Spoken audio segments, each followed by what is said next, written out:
Hello, you're listening to the second part of the special Valentine's Day episode of Brutally Honest with Michael and Bailey. I love having conversation with these guys. Love them to death. I think you'll really enjoy this. But yeah, no, I think it's very much it's an interesting thing when you should start a relationship or just relationships in general, because everyone's so very opinionated, but a lot of their opinions are like incomplete or like uncertain, kind of wishy-washy. Right. Like a lot of people will be like, oh, they're too young to date, they're too young to get married. But if you ask them like, okay, so how old should they be? Then it's like, Who actually knows? Nobody does. Exactly. And what's more is, a lot of people try and make blanket statements. You have to be this, you have to be that, whatever. But it really varies from person to person. Because you could have a very mature 15-year-old who maybe they're not able to provide yet, but they're able to provide emotionally and spiritually. And you could have the 30-year-old who has his own house, has a great paying job, but he can't provide the emotional and spiritual need. Right. And so he's not mature enough for a relationship where I would say the 15-year-old is. Right. So you can't say, like, you shouldn't date till you're 18 or any blanket statements, because it really varies from person to person. Yeah. Like in my case, my dad was not like adamantly against it, but just very disapproving of dating before you have a good paying job and some money saved up. And like for me, being in a relationship is what gave me the motivation to actually do those things. Yeah. Whereas if I hadn't been in a relationship, I would have just sat on my hands and never gone anywhere. Right. Yeah, and I think that is certainly something that kind of happens a lot. But it's like, I guess just in my head, like, it seems like, trying to, I don't know, climb Mount Everest when you don't know how to even climb a tiny tree, It's like, why are you starting a relationship when you don't have, like, these experiences that should lead up to That's that? true. And it's like, I guess there's lots of reasons why, like, you might not have a job and stuff. Right. But it is kind of like I guess kind of the thought of like, oh, when you go and ask someone's father if you could marry them, like, you need to give them a reason to be like, yeah. Right. Whereas, like, if you don't have a job, it's like, oh, are you lazy? Right. Are you... What's the reason behind that? Exactly. And it could be a legitimate reason. It could be. But it could also be, this is actually a problem. Right. So that does make sense. I agree. Right. You can't climb Mount Everest if you can't walk up a hill. Right. But there has to be a balance too, because you can't sit around just waiting for the opportunity for experience to come. Right. Because if you do that, you're just never going to do anything. Yeah.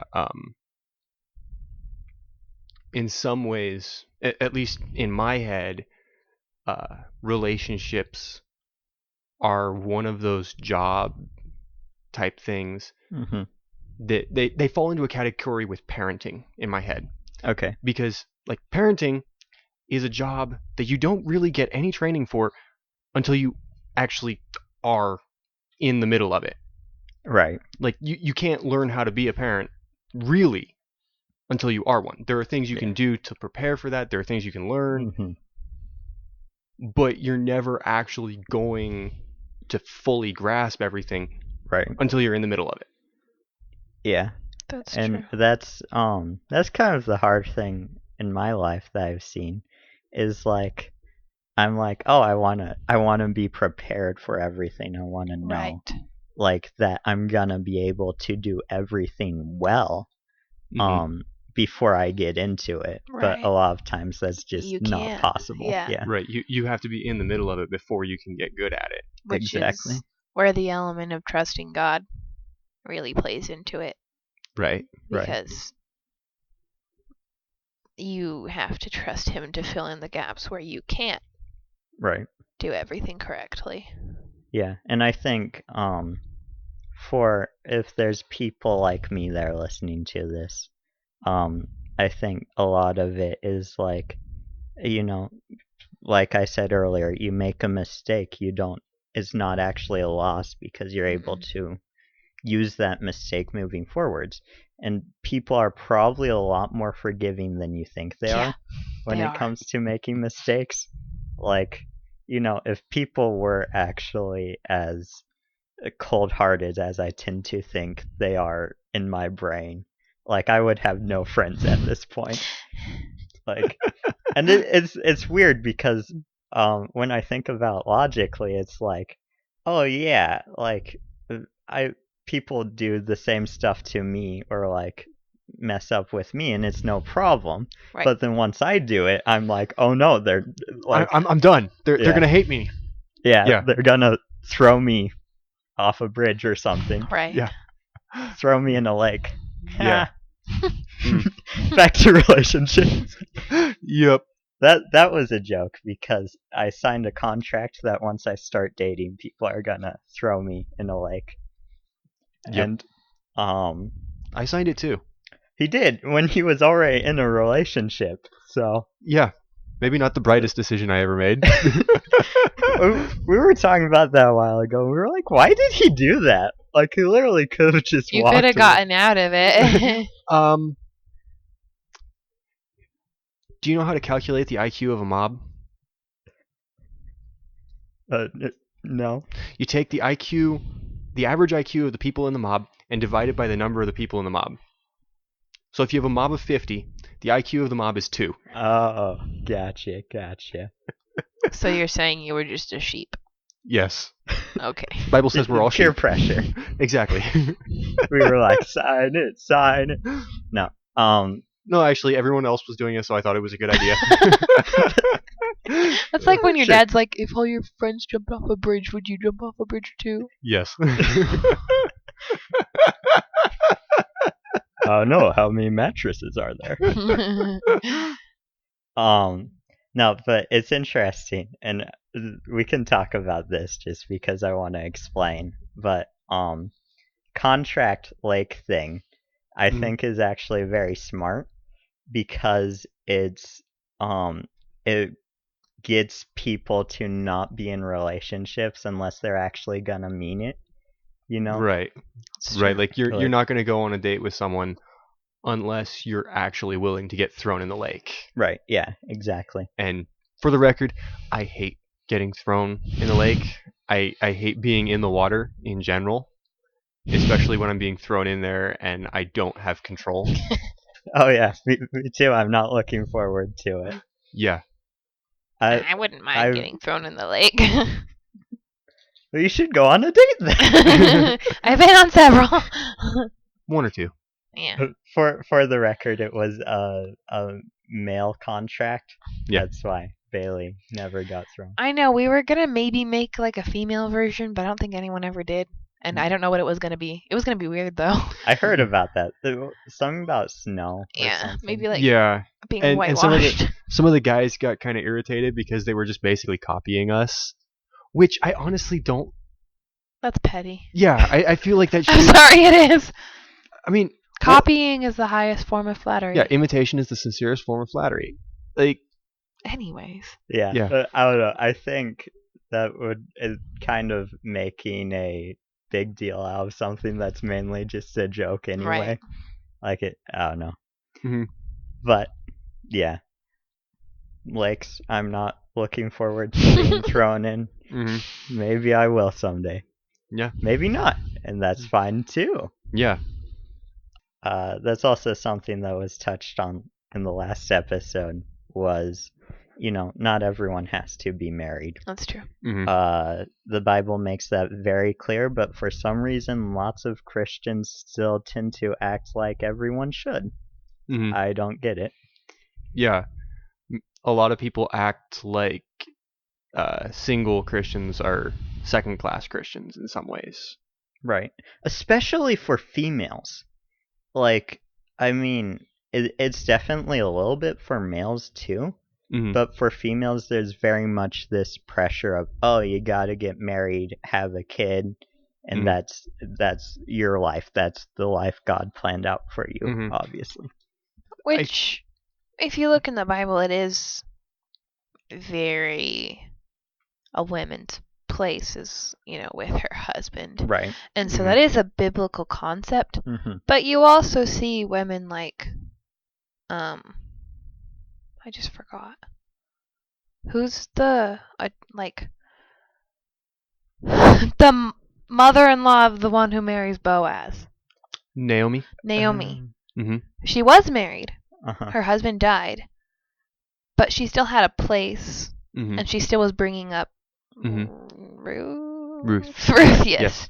And I think that's kind of the thing, is just females are generally, I believe, I've never been a female, so I don't know. Surprisingly to Michael, I've never been a female. Not only am I not now, but I've never been. But I am not now, nor have I ever been. But I think females tend to be more relationship driven, just in general. And they'll be more active in like inspiring people and like kind of working that way, whereas men tend to be more louder in the way that they work, I guess. Right. And like, I don't want to say that that's absolutely always the case, because there are exceptions. Right. But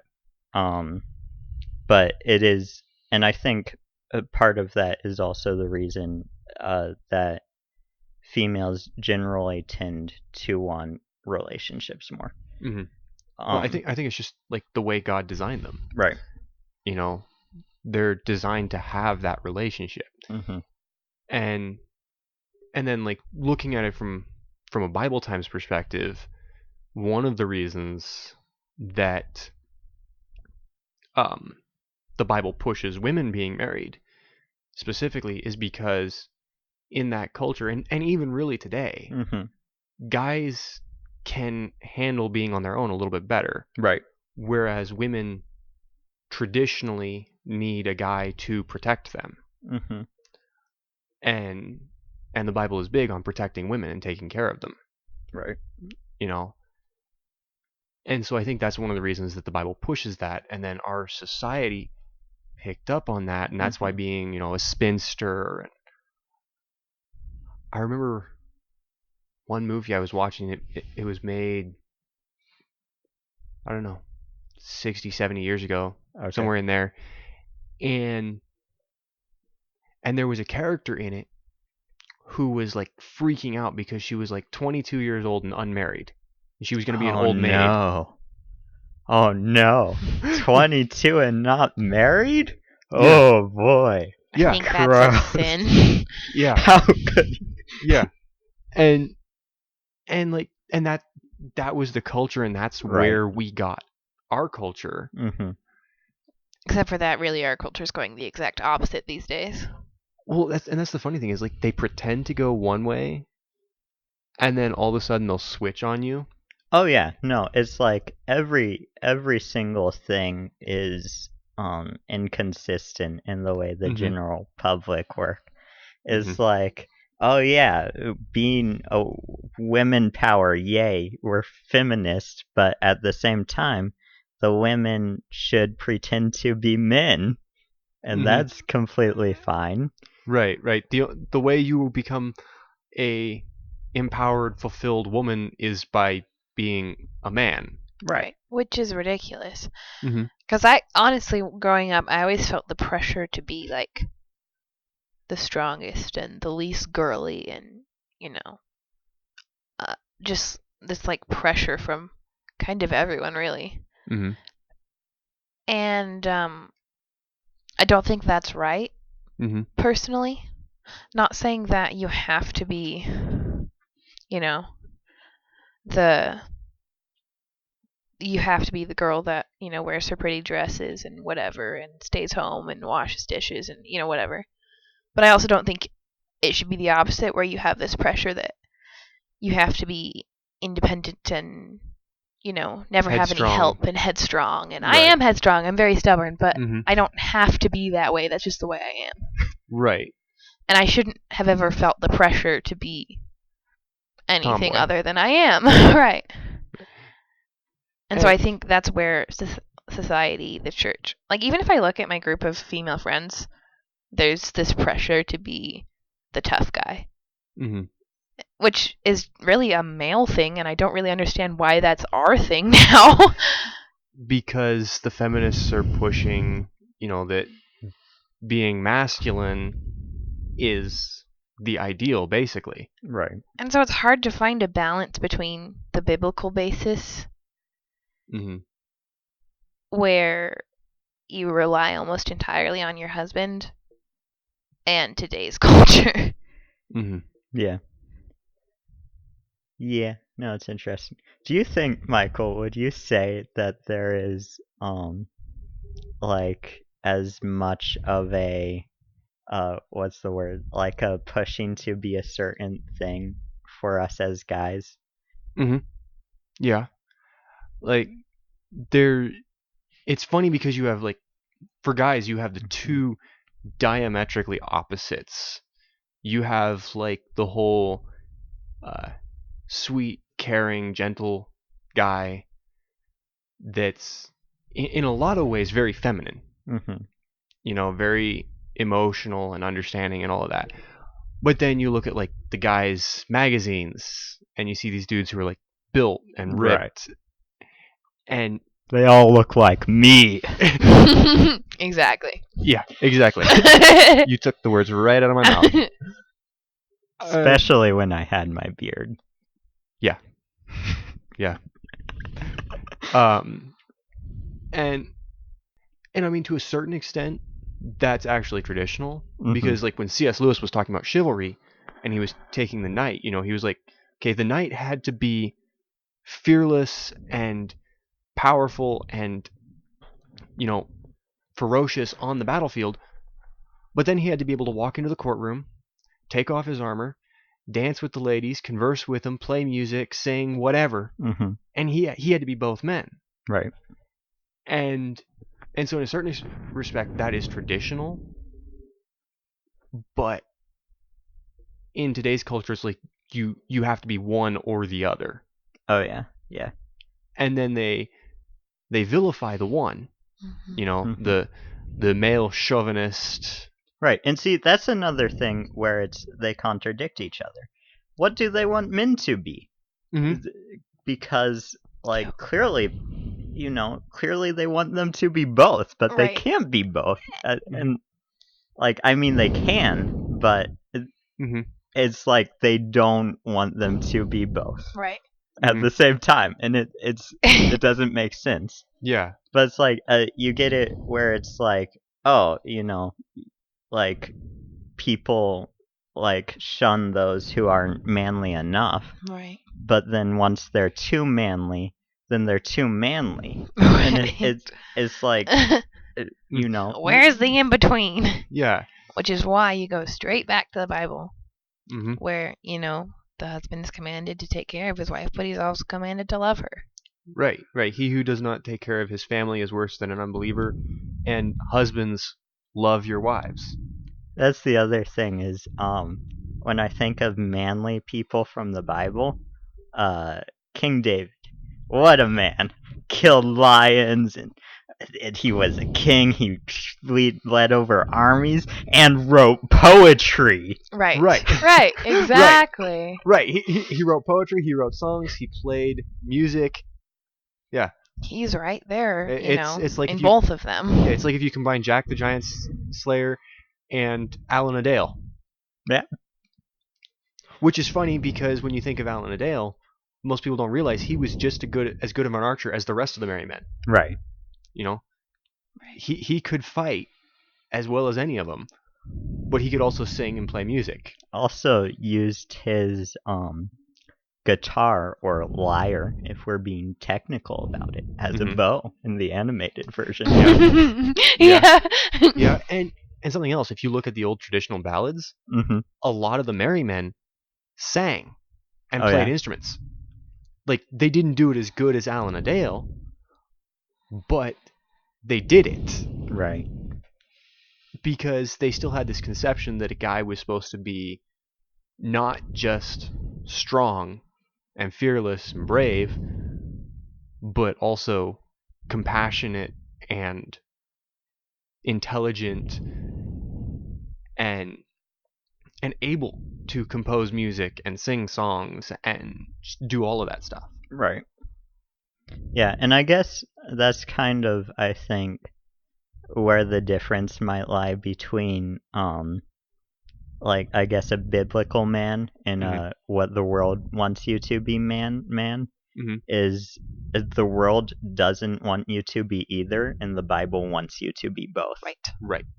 So it's, it's like the world to take things that God says and be like, yeah, but the exact opposite. Right. Which you can actually look at that for a woman too, because the Bible says, it shows examples of a woman being under her husband and under his authority, but then there's also the passage in Proverbs, I think, where it talks about the women, being strong and responsible and doing things for her household, and like, she's not just supposed to be the trophy wife. Right. She's also supposed to be capable and able, but then the world, same thing, wants you to be none of what the Bible says when you need to be both. Right. And I think most people in for both guys and gals are predisposed one direction. So like the band. Wait, what? Oh, the band! Oh, One Direction. Okay. Yeah. Okay. That one goes over my head because I don't listen to modern music. That's fine. It's not a good band. It's a boy band, Michael. Okay. It's what teenage girls listen to. Okay. So Bailey. Hey, I didn't listen to them specifically. Okay, they just had a couple songs I liked. So you listened to them? No. But they had a couple songs you liked. Anyway, continue what you were saying. This conversation will continue in part 3, episode 5, part 3. Hope you listened to it. It's a good one. If you didn't listen to part 1, go back and listen to it. I don't know why you would listen to this one before you listen to part 1, but, listen part 1. It's also good.